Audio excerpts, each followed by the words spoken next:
वो कौन सा तरीका है जिससे कोई भी काम करने पर सर्वश्रेष्ठ परिणाम मिलते हैं?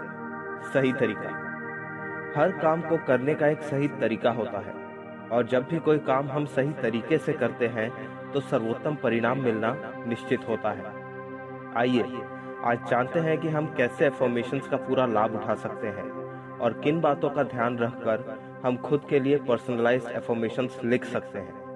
पर उन बातों को जानने से पहले ये जानना जरूरी है कि वो कौन सी बातें हैं जो हमें आत्म सुधार की तरफ बढ़ने से रोकती हैं। हम में से कई लोग ऐसे होंगे जिन्होंने कभी ना कभी कोई बहुत अच्छी सेल्फ हेल्प बुक पढ़ी होगी, या फिर कोई सेल्फ इम्प्रूवमेंट प्रोग्राम ज्वाइन किया होगा, या फिर कोई अच्छी वीडियो देखी होगी, पर जो भी सीखा उसे अपनी जिंदगी में लागू नहीं कर पाए।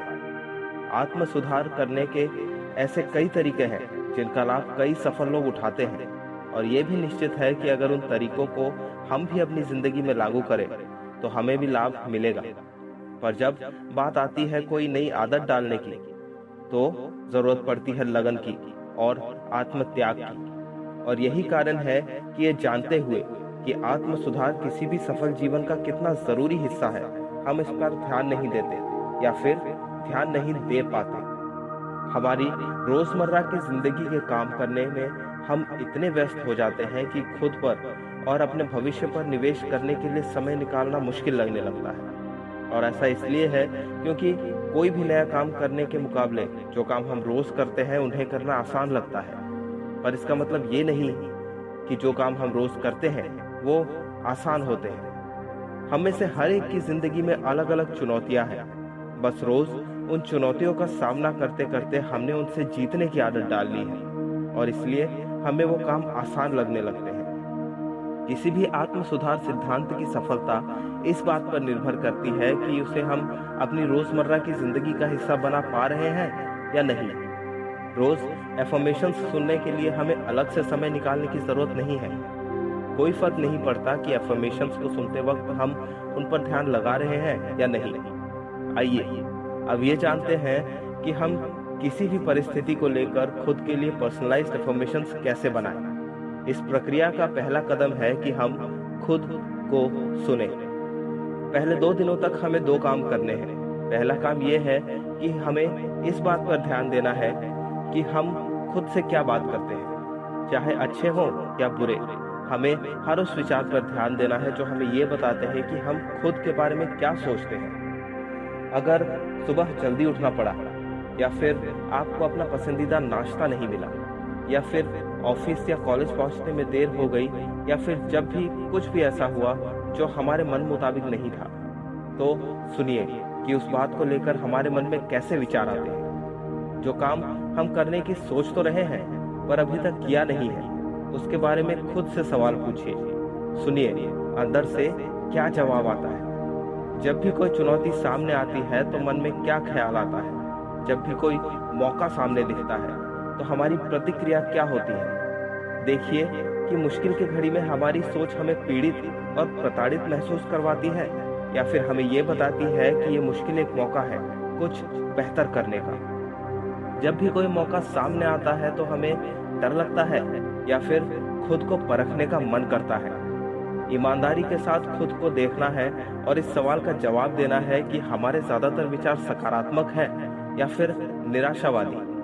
और खुद को सुनकर हम कितनी ईमानदारी के साथ इन सवालों का जवाब देते हैं उस पर निर्भर करता है कि हम खुद में कितना सुधार ला पाएंगे। इन्हीं 2 दिनों के दौरान हमें एक दूसरा काम भी करना है जो इस प्रक्रिया का दूसरा कदम भी है।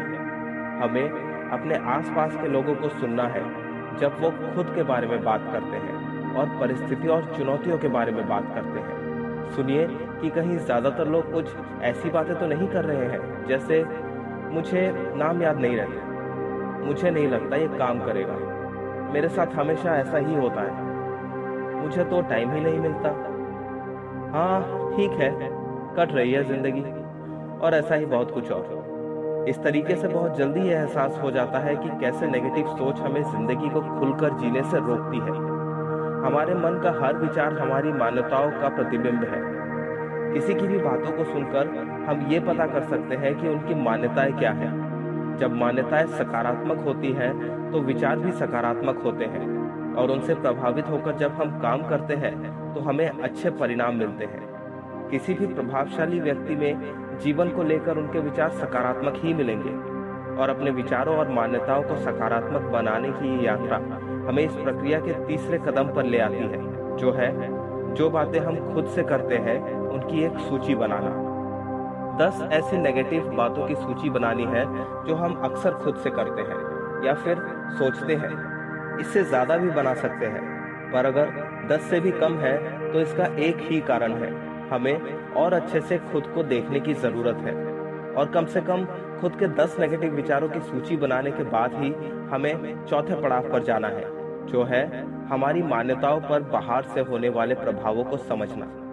एक्सटर्नल इन्फ्लुएंस या बाहरी प्रभाव, ये शब्द हम में से हर एक ने कभी ना कभी सुना होगा, पर क्या आपने कभी सोचा है कि ये दो शब्द हमारे फैसलों को और हमारी जिंदगी को कितना ज़्यादा प्रभावित करते हैं? हम क्या कर सकते हैं और क्या नहीं, हमारे लिए आसान क्या है और क्या करना मुश्किल, क्या सही है और क्या गलत। ये सारी बातें क्या हम हमेशा से जानते थे या फिर कहीं से सीखी?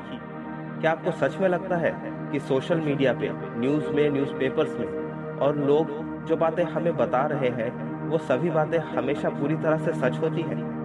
पिछली बार जब आप बाजार गए थे तो आपने जो भी खरीदा, क्या उन चीज़ों की खूबियों और खामियों के बारे में आपको सच में पता था या फिर सिर्फ इसलिए खरीदा क्योंकि कहीं पर किसी विज्ञापन में आपने उसे देखा था? क्या आपने कभी ये सोचा है कि अपने ज़्यादातर निर्णय हम सिर्फ इसीलिए लेते हैं क्योंकि कहीं कभी किसी ने हमें ये बताया होता है कि हमें किस बारे में किस तरह से सोचना चाहिए? एफर्मेशंस हमें वो मौका देते हैं जिससे दूसरों पर निर्भर ना होकर हम अपनी जिंदगी की बागडोर अपने हाथों में ले सकें। परिस्थितियों और औरों के हाथों की कठपुतली बनने के बजाय एफर्मेशंस के जरिए हम खुद अपने आप को बता सकते हैं कि हमें कब कैसा महसूस करना है और किस बारे में क्या सोचना है। और जब एक बार हम ये फैसला ले लेते हैं कि हमें खुद अपना मालिक बनना है, तो हम खुद के लिए एफर्मेशंस लिखने के 5वें और आखिरी पड़ाव पर जा सकते हैं, जो है अपनी सूची में से हर एक नेगेटिव बात को पॉजिटिव बना देना। अगर पहले खुद से कहते थे कि मुझे नाम याद नहीं रहते, तो हमारा एफर्मेशन बन जाएगा मुझे सब कुछ याद रहता है, मेरी याददाश्त बहुत तेज है। अगर पहले कहते थे सुबह उठना मुश्किल है, तो अब कहना है सुबह जल्दी उठना मुझे अच्छा लगता है। अगर पहले कहते थे कि मेरे पास पैसे ही नहीं रहते, तो अब कहना शुरू कीजिए हर महीने मेरी अच्छी कमाई होती है और हर महीने मैं पैसे भी बचाता हूँ। अगर पहले कहते थे मेरे साथ हमेशा ऐसा ही होता है, तो अब कहना शुरू कीजिए मेरे साथ हमेशा मेरी उम्मीद से ज़्यादा अच्छा होता है। पर्सनलाइज्ड एफर्मेशंस को परफेक्ट बनाने के लिए उनका कुछ मानदंडों पर खरा उतरना भी ज़रूरी है। अपनी अगली वीडियो में हम उन मानदंडों के बारे में जानेंगे और ये भी जानेंगे कि किन बातों का ध्यान रखकर हम एफर्मेशंस को ज़्यादा से ज़्यादा असरदार बना सकते हैं। एफर्मेशंस से जुड़े किसी भी सवाल का जवाब जानने के लिए आप हमारी सीरीज सीक्रेट्स ऑफ एफर्मेशंस के दूसरे वीडियोस को भी देख सकते हैं। फिर मिलेंगे और मिलकर खुद से बेहतर बनेंगे, बिकॉज आई एम यू।